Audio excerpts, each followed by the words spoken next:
Terima kasih Mbak Sisi dan juga Pak Febi atas intronya. Bismillahirrahmanirrahim. Assalamualaikum warahmatullahi wabarakatuh. Sampurasun, salam sejahtera untuk kita semua. Om Swastiastu, Namo Buddhaya, salam kebajikan, Rahayu. Yang saya hormati tentunya seluruh jajaran dari Tribun Network yang hadir, dari pimpinan di pusat maupun di wilayah Jawa Barat. Tentunya kita doakan dengan peristiwa penting ini, kita membersamai perjalanan bangsa ini menjadi bangsa yang lebih demokratis, lebih maju, lebih akuntabel, dan tentunya selamat sampai tujuan ke-Indonesiaan ini tercapai.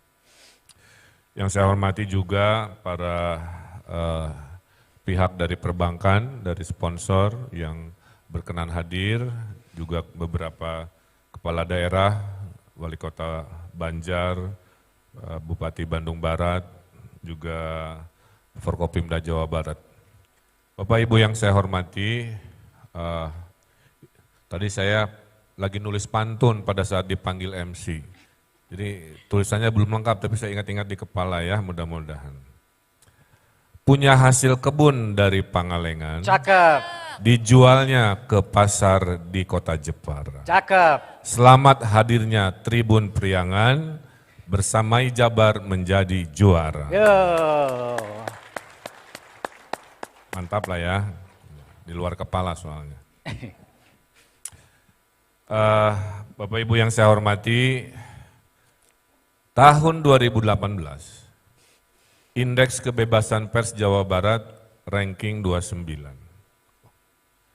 Di 2021-2022 ini kami sudah lompat menjadi terbaik ranking 2 menuju ranking 1. Tepuk tangan.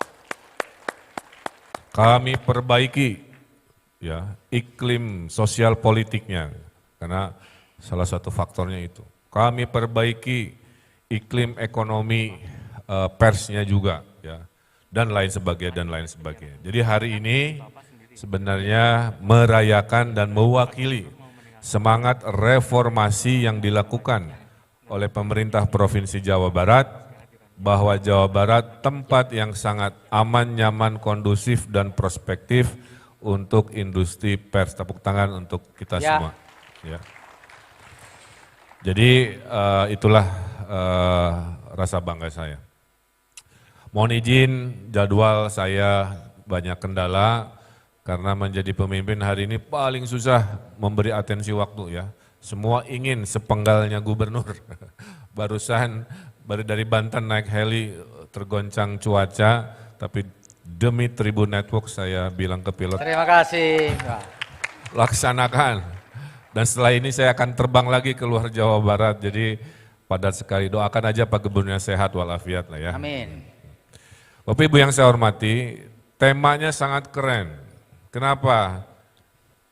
Saat tribunpriangan.com ini dihadirkan di hari ini, dunia ini lagi berguncang. Kalau tadi saya guncangannya adalah cuaca, dunia ini lagi berguncang oleh gelombang disrupsi yang nggak bisa dilawan, Pak.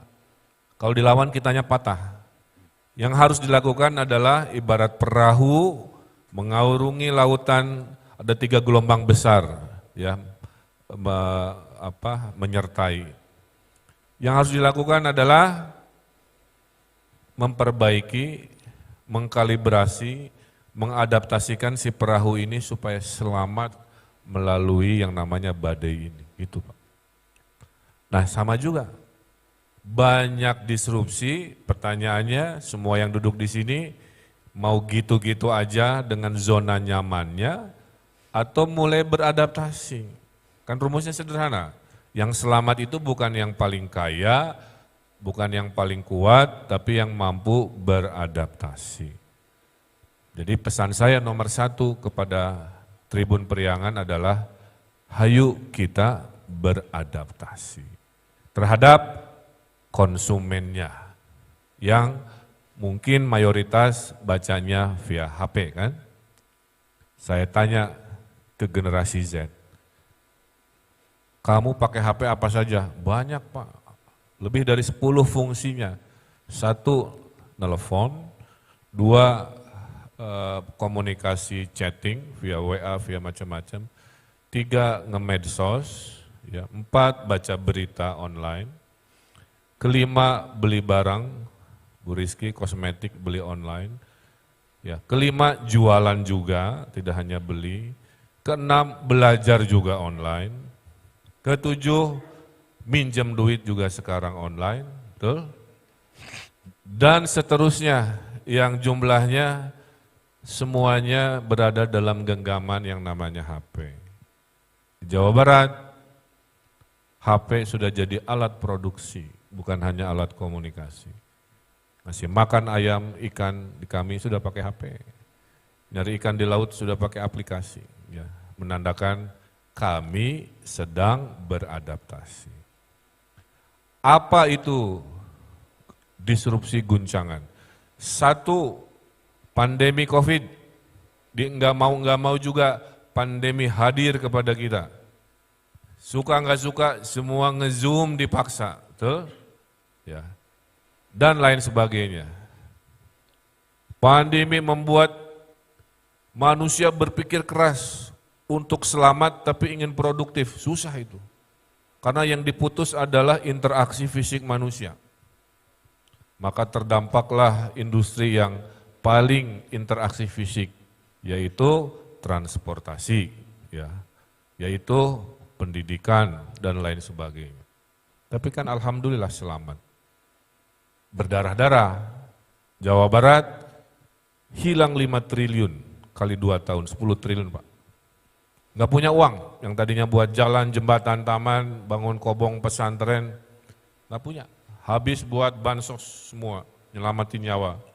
Provinsi yang paling rawan selama COVID Jawa Barat. Karena jumlah nyawa yang harus diselamatkan 50 juta manusia.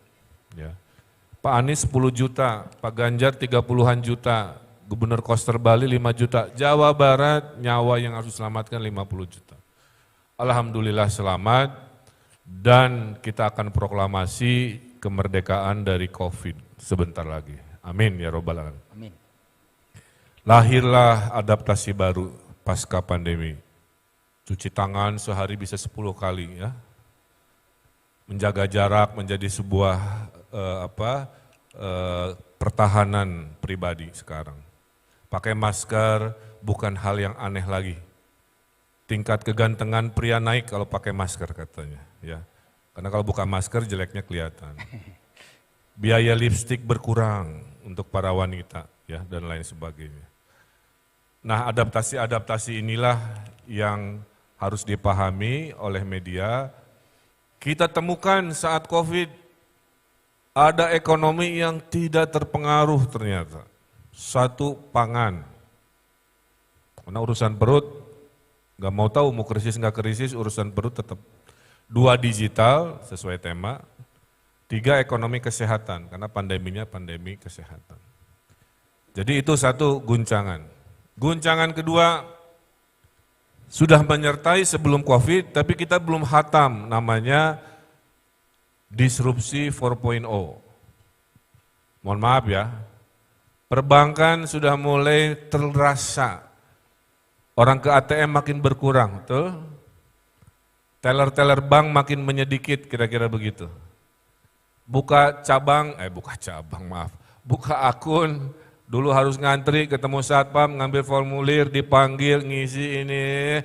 Sekarang cukup dalam genggaman, hitungan menit bisa buka akun bank. Bayar-bayar yang dulu bawa cash, bawa receh, sekarang tapping, itu ya kira-kira begitu. Kami mereformasi digital ini secara serius. Saya balik pertanyaannya Pak, kalau di Jawa Barat. Bukan apa ya yang harus didigitalkan. Nah, itu pertanyaan jadul.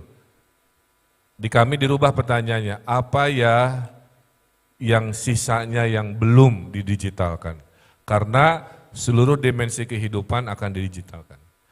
Kami memberantas korupsi, jual beli jabatan pakai aplikasi. Kami bisa menemukan PNS malas pakai aplikasi. Ya. Kami 40 urusan COVID, kami gabung dalam satu aplikasi. Ya, minta oksigen, minta bantuan, ngecek vaksin, daftar vaksin, dan sebagainya. Hidup sudah seperti itu. Ya. Sehingga alhamdulillah berkat kami beradaptasi, ya, kami sekarang sudah tidak ada lagi eselon 4. PNS di Jawa Barat sekarang kerjanya kayak swasta, tidak berstruktur terlalu kaku, ya. Di mana dibutuhkan gubernur dia fleksibel, mungkin dia orang dinas pendidikan, tapi saya lagi panik oksigen, maka Anda harus beresin oksigen minggu ini, minggu depannya beresin demo buruh dan sebagainya. Jadi pola PNS sekarang sefleksibel itu Pak, ya. Yang penting jam kerjanya aja diatur. Ya. Nah itu adaptasi kami terhadap gelombang kedua tadi, ya. Tanda tangan gubernur sekarang sudah elektronik. Saya nggak pernah lagi numpuk-numpuk tanda tangan segini Pak, ya, karena sudah hasilnya kinerja PNS ASN terbaik di Republik ini adalah pemerintah Provinsi Jawa Barat, alhamdulillah. Berikutnya adalah sesuai topik, kita kena gelombang ketiga, yaitu pemanasan global. Ya. Banyak orang yang bilang, global warming mah omongan orang-orang universitas, itu mah omongan orang-orang pintar, jauh dari keseharian kita.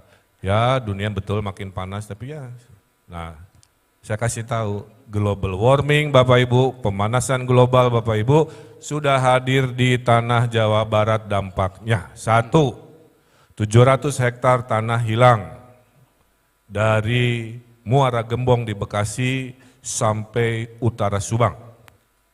Dulunya tanah, sekarang air laut. Sertifikat juga bingung bayar PBB-nya sekarang. Ya, sudah terjadi Pak. Cuaca susah diprediksi. Kemarau banjir di Garut bulan Agustus. Ya. Bulan hujan makin ekstrim, ya, susah diprediksi ekstremitasnya. Sebagian dari kita kan senang hal-hal yang mengalihkan perhatian kita pada isu besar. Ya udah tuh Pak Gub, panggil aja Mbak Rara, cina kalau urusan global warming, kan punya remote katanya, ke langit. Tapi poin saya, itu sudah terjadi. Pertanyaan sederhana ya, kenapa pemanasan global itu sekarang sudah hadir di tanah Jawa Barat, di Indonesia? Karena gaya hidup Bapak Ibu semua hari ini rata-rata boros karbon. Itu bahasanya. Mobilnya bensin semua, karena bensinnya dari minyak bumi yang mengeruk, menghisap, melontarkan CO2 yang panas, kan? Kalikan kebutuhan kita. Indonesia butuh minyak 1,5 juta barrel per hari. Produksi Indonesia hanya 600-700 ribu barrel per hari. Sisanya impor. Impor dikendalikan oleh orang luar negeri, dikendalikan oleh krisis Rusia-Ukraina, harga mahal, subsidi tinggi, dinaikkan, rakyat marah, terusnya muter gitu. Ya, pertanyaannya, maukah kita begitu tiap tahun? Kan nggak mau. Maka saran saya adalah mari kita mulai di momen ini melalui media network ini mengkampanyekan hidup yang hemat karbon. Paham ya? Kalau bisa jalan kaki Bapak Ibu, jalan kaki. Jangan dikit-dikit ke Alfamart naik mobil, dikit-dikit ke pengkolan naik mobil. Dari situ aja udah kelihatan. Coba belajar jalan kaki. Itu loh kenapa waktu wali kota saya perbaiki trotoarnya, supaya minimal orang mau jalan kaki, kalau jarak dekat kan, atau bersepeda, ya.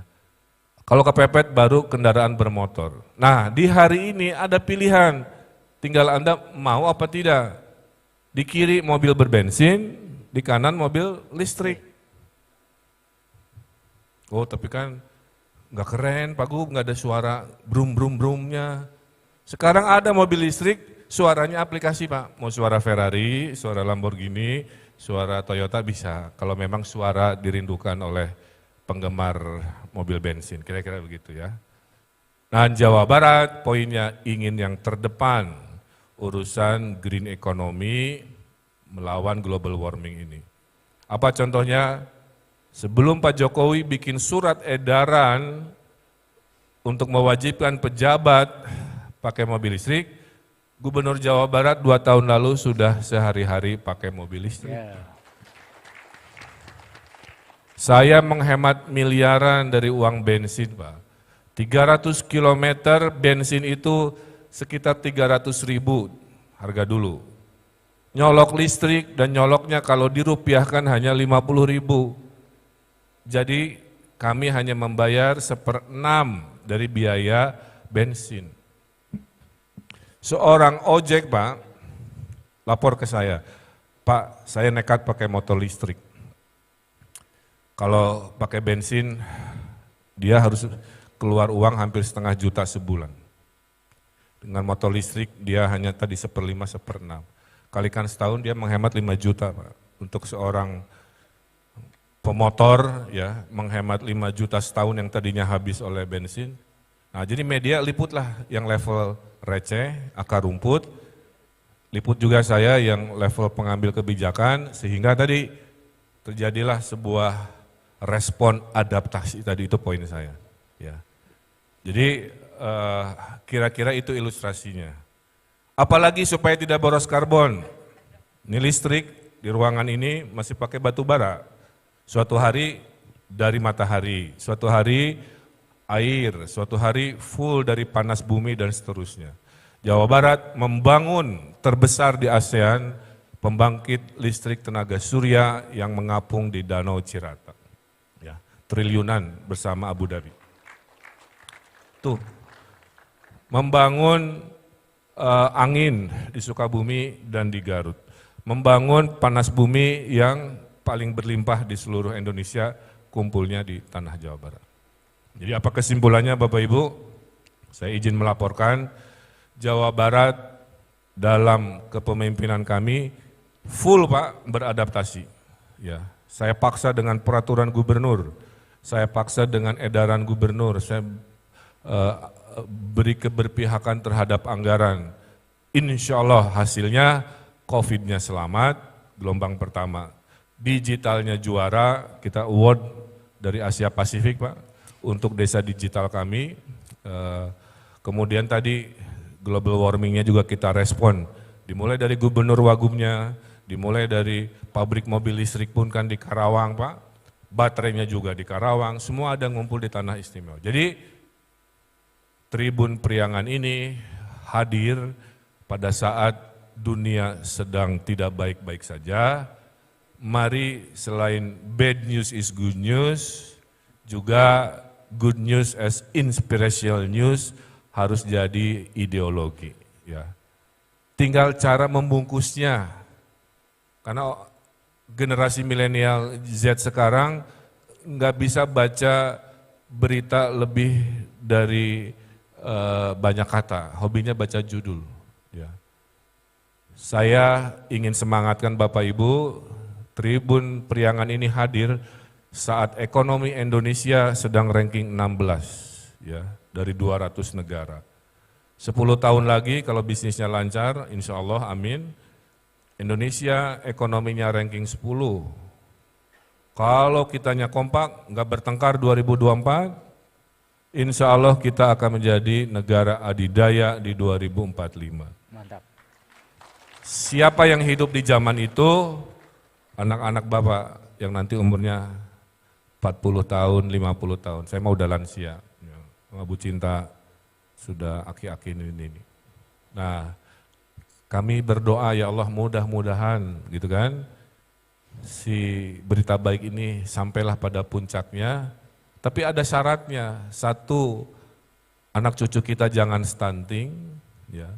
Kalau stunting Pak, 70% anak muda itu jadi beban negara, bukan jadi mesin negara. Dua, ekonomi digital, ekonomi hijau, ekonomi kreatif harus jadi unggulan.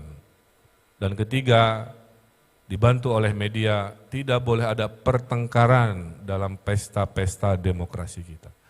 Saya berdoa mudah-mudahan tidak ada lagi polarisasi di 2024. Tidak ada lagi cebong kadrun di 2024. Amin. Amin ya. Siapapun yang dipilih kita dukung. Amin. Ya. Dan tentunya siapa yang terpilih itu takdir Allah sudah tertulis. Manusia hanya tinggal menjemput tapi dengan cara fastabihul khairat demokrasi. Demokrasi yang berlomba-lomba pada kebaikan. Bukan menang karena campaign, bukan menang karena menyerang, tapi menang karena memberi solusi, memberikan prestasi, inspirasi. Mudah-mudahan demokrasi kita sampai. Dan itu hanya bisa sampai kalau pilar demokrasi yang bernama media mengawal itu dengan netralitasnya. Setuju ya Pak? Setuju. Tidak berpihak, tidak maju gentar membela yang bayar, kira-kira begitu. Tapi betul-betul mewakili suara nurani rakyat yang butuh memilih pemimpin yang punya kompetensi. Bukan besar karena pencitraan, Amin. tapi besar karena prestasi. Perlu. Kenapa? Karena emotional voters masih lebih banyak daripada rasional voters. Emotional voter memilih karena apa? Karena wani pironya, karena politik identitasnya, dan itu yang masih dipermainkan di era hari ini. Ya, kita berharap dengan kehadiran media ini membantu mengedukasi pemilih di pesta-pesta demokrasi kita supaya lebih dewasa. Apa yang terjadi? Akan lahir ratusan pemimpin yang berkualitas, betul?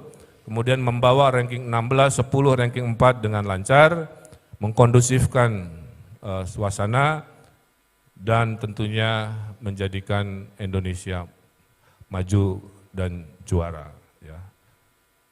Adik Pak Gub mau kemana, saya mah gimana takdir. 2024 nasional terbuka, bismillah. Tidak terbuka, tidak masalah. Jilid 2 gubernur masih ada, ke provinsi lain juga bisa saja kan begitu. Ya. Jadi, tapi siapapun pemimpinnya, visi misi barunya harus sama, yaitu skincare ditanggung BPJS. Menuju Indonesia glowing. Nah, itu kalau dikampanyekan pasti ibu-ibu nyolok semua itu. Saya kira itu ya Bapak Ibu, mungkin sambutan saya sekaligus konten ya, karena waktu jadi nanti seminarnya saya nggak bisa ikut langsung. Tapi itulah, jadi jelas ya, Jawa Barat serius membenahi diri, 365 penghargaan dalam 4 tahun, alhamdulillah, 90 penghargaan per tahun. Saya cuma sebut tadi sebagian saja, salah satunya indeks kebebasan pers kami yang juara, dan keterbukaan informasi publik kami juga ranking 1 se-Indonesia. Ya. Nah kadang-kadang berita baik ini susah viral Pak, jadi yang viral itu yang kadang-kadang yang permukaan, yang receh-receh. Ya, tolong dibantulah kalau boleh ya, supaya Jawa Barat banyak prestasi juga bisa ditampilkan secara maksimal. Nah itu saja saya kira semangatnya. Sekali lagi selamat untuk tribunpriangan.com yang lahir di hari ini. Jadilah mitra rakyat Jawa Barat, masyarakat Jawa Barat, jadilah mitra pemerintah Provinsi Jawa Barat, membangun Jawa Barat juara lahir batin. Selamat datang Pak Hengki, Bupati Bandung Barat, Pak Helmi, ya, dari Garut. Ini lampunya silau sekali, saya nggak bisa lihat, jadi saya kira-kira aja. Dengan Pak Hengki ganteng mah kelihatan. Ya. Jadi itu saja rasa cintanya. Mari lalui perjalanan bersama. Pemprov Jabar akan setia membersamai perjalanan Tribun Priangan. Itu saja yang bisa saya sampaikan. Saya tutup dengan pantun penutup. Tadi saya lihat di kanan ada Luna Maya, di kiri ada Aura Kasih. Sekian dari saya, hatur nuhun, terima kasih. Itu saja, hatur nuhun. Wassalamualaikum warahmatullahi wabarakatuh. Mohon izin Bapak Gubernur, ada penyerahan plakat terlebih dahulu tentunya dari Tribun Priangan. Sekaligus supaya saya bisa difoto, siapa tahu nanti jadi RI 1 kan gitu kan. Ya, Pak Budi mohon diterima Pak Budi. Hatur nuhun Pak Gub. Selamat baik, jalan, terima kasih tentunya atas kehadirannya. Jalan Pak, salam sehat selalu. Terima kasih. Selamat menjalankan agenda berikutnya Bapak Gubernur Jawa Barat. Kami ucapkan terima kasih sekali lagi.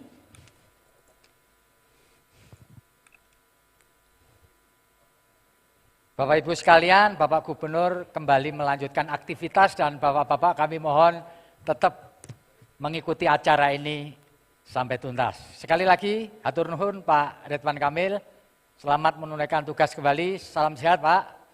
Terima kasih sudah nonton, jangan lupa like, subscribe, dan share ya.